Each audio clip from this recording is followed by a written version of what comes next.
Je fais toujours de la viande hachée maison et je la garde au congélateur. Je mets un sac sur le hachoir à viande, je le fixe avec un élastique ou un fil. Je divise la viande hachée en portions que j'utilise habituellement pour cuisiner. Je change l'emballage sans tacher de vaisselle supplémentaire. Je répartis la farce dans le sac et l'emballe. Vous pouvez ensuite le diviser en parties plus petites pour préparer facilement en petits morceaux si nécessaire. J'ai déjà montré différents types de rouleaux de choux et différents types de leur moulage, mais aujourd'hui je vais partager une autre option très simple et intéressante. À la feuille de chou préparée, j'ai coupé une partie de la veine la plus dense. Je lisse la viande hachée et commence à l'emballer comme une version classique des rouleaux de chou farcis. D'abord vers moi, puis je plie les bords et replie la longue partie dans la poche qui s'est formée. Tous les rouleaux de choux sont lisses et de belles formes rectangulaires. Voici à quoi ils ressemblent une fois terminés.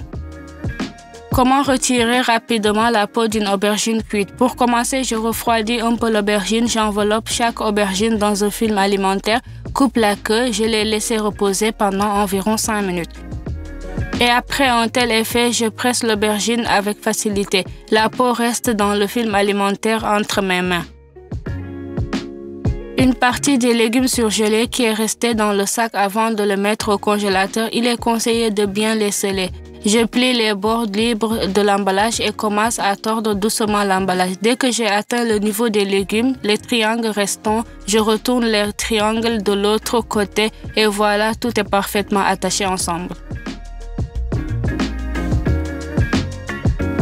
Super idée pour ranger les couvercles. Je prends une bouteille en plastique, j'en ai une d'un litre et demi.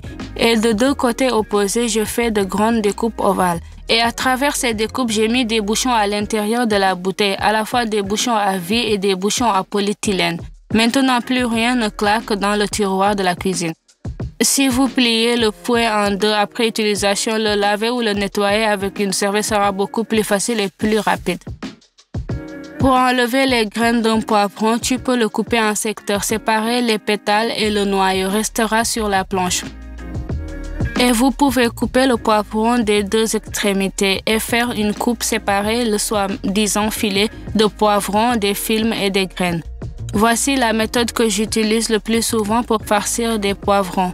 J'appuie doucement sur la tige avec mon pouce vers l'intérieur. Tenant par la queue, je le sors avec des graines.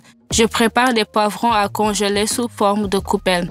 Je coupe d'abord le plus petit poivron, puis je mesure tout le reste, de sorte qu'ils aient tous à peu près la même taille. Si vous le souhaitez, ils peuvent être pré-blanchis. Le reste des poivrons, bien sûr, ne le jetez pas. Ils peuvent être utilisés pour la cuisson de tous les plats ou coupés en morceaux et également congelés. Dès que de nouveaux plats apparaissent dans la maison, la tâche principale est de retirer les autocollants. J'ai deux méthodes qui marchent bien. La première consiste à chauffer l'autocollant avec un sèche-cheveux ordinaire pendant environ 10 secondes. Puis, il peut être retiré très facilement et il ne reste aucune trace de colle. La deuxième option consiste à humidifier un coton ou un morceau de tissu avec du dissolvant pour vernir à ongles et à appliquer sur l'autocollant pendant quelques secondes. Les résidus de colle sont également facilement éliminés avec la même méthode. Presser le jus d'un demi-citron avec les mains peut être difficile. Prenez les pinces de cuisine, pincez le citron au milieu avec elle et utilisez les pinces comme un petit levier. Alors, tout devient plus facile. Il existe plusieurs façons d'éplucher l'ail. Celle-ci est hilarante bien sûr, mais elle fonctionne néanmoins. Tout ce dont vous avez besoin est un bouchon d'une bouteille. Avec une gousse de liège en saillie, je ramasse l'enveloppe et l'enlève. Pour la deuxième méthode, je verse des gousses d'ail dans de l'eau bouillante pendant 15 secondes. Pour ne pas me brûler, je les sors avec précaution, par exemple avec une fourchette. Et l'ail est facilement pelé à la main sans aucun outil.